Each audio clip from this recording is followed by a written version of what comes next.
करता था और आरती करने से पहले घंटी बजाता था। घंटी बजाते समय सबको आवाज लगा देता था, सबको बुलाता था कि मेरी काकी आ जाओ ने, काका आ जाओ ने, बुआ आ जाओ ने, फूफा आ जाओ ने, नाना आ जाओ। आज भी हमारे यहाँ आरती करते समय नियम है कि घर का व्यक्ति जब आरती करता है फिर परिवार के लोग आ जाते हैं, आरती की थाली उसको दे दी जाती है, फिर कोई आ गया उसको दे दी जाती है, फिर उसको दे दी जाती है। बोलो सही है कि गलत है? हमारे यहाँ सत्यनारायण भगवान की पूजन करो तो आरती की थाली बदलती रहती है। तुमने आरती करी उसके बाद उसको दिया, उसके बाद उसको दिया, उसके बाद उसको दिया, बदलती चली जाती है। कहीं काका जी ने, बुआ जी ने, चाचा जी ने, नाना जी ने, फूफा जी ने, सबने आरती कर आरती की थाली को बदलते जाते हैं। कई लोग हंसते भी होंगे कि ये सनातन धर्म में ये कहाँ का प्रपंच है कि एक जनी आरती करते करते इसको दे दिया, इसने आरती करी उसको दे दिया, उसने आरती करी उसको दे दिया, उसने आरती करी उसको दे दिया।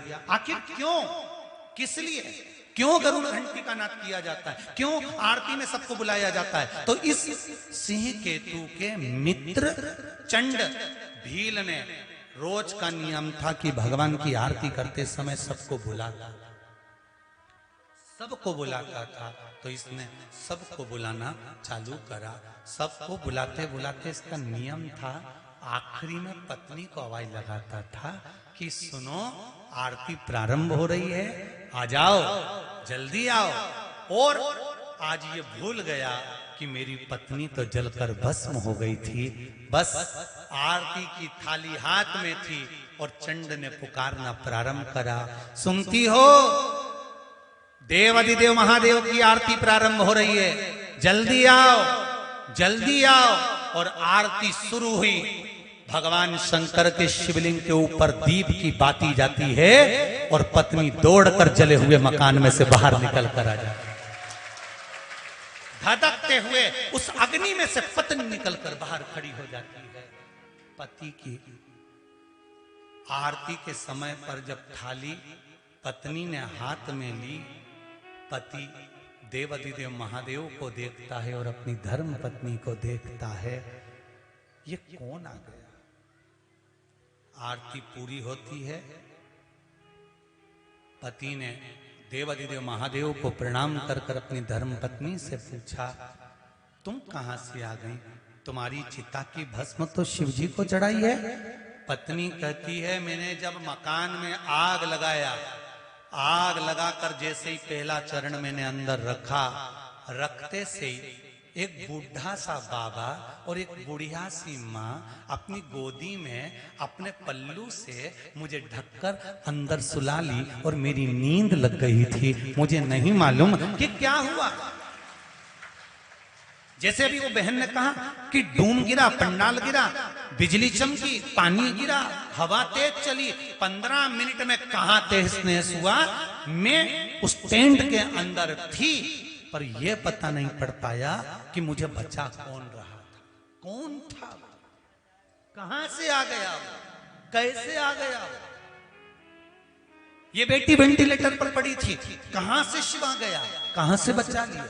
वो गाय लकवा लग गया था, नीचे गिर गई थी, सारे डॉक्टरों ने कह दिया नहीं उठेगी, पर बाबा का नाम लेकर उठी तो सही ना। तो कहां से शिव आता है, कैसे शिव आता है, कहां पहुंच जाता है, ये मालूम तो पड़े। पत्नी से पूछा, तू कैसे आ गई? कहा अंदर अग्नि में कोई बूढ़ा और बुढ़ी बैठे हुए थे और मुझे बचा लिया। और कहते हैं जा, आरती चालू हो गई, उठो, आरती हो रही है, जाओ। मेरे घर के बेटा और बेटी से निवेदन है, मेरे घर के बुजुर्गों से निवेदन है, मेरे घर की बहुओं से, घर के युवान बेटा बेटियों से निवेदन है, जिस समय तुम्हारे घर में आरती की आवाज आए, तुम नहाए कि ना नहाए, तुमने स्नान करा कि नहीं करा, उस आरती के समय पर उस दिए की एक झलक पाने के लिए माँ के सामने, उस भगवान के सामने जाकर खड़े हो जाना। दुनिया का आधा दुख तो समाप्त हो जाएगा, आधा दुख समाप्त हो जाएगा।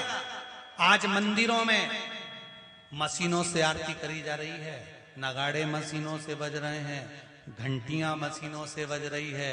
जरा उस आरती के महत्व को तो समझो कि पहले गांव में जब आरती होती थी पूरे गांव के घर से एक एक व्यक्ति उस आरती में पहुंचते थे। सब नहीं जा पाते थे तो एक घर का व्यक्ति पहुंचता था। क्यों पहुंचता था? कि जब वो आरती में से आता था तो आरती की बलैया लेकर जब वो घर में पहुंचता था, उसके आरती की बलैया लेते समय हाथ में जो आंच लग जाती थी, कपूर की लो लग जाती थी, वो घर के जिस अंग पर, घर में जहां जहां वो हाथ लगता था, उस घर से अला बला सब चली जाती थी। क्यों कहते हैं कि आरती में जाओ? क्यों कहते हैं कि घर में आरती हो तो मंदिर नहीं जा सकते, तो घर की आरती को अपनी खिड़की में से झांक कर तो देख सकते हो, फिर जाके सो जाना। पर आरती हो उस समय पर एक झलक उस दीप की मात्र देख लेने से भी दुख समाप्त हो जाता है।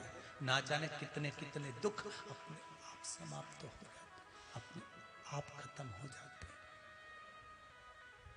कितने दुख अपने आप मिट जाते अपने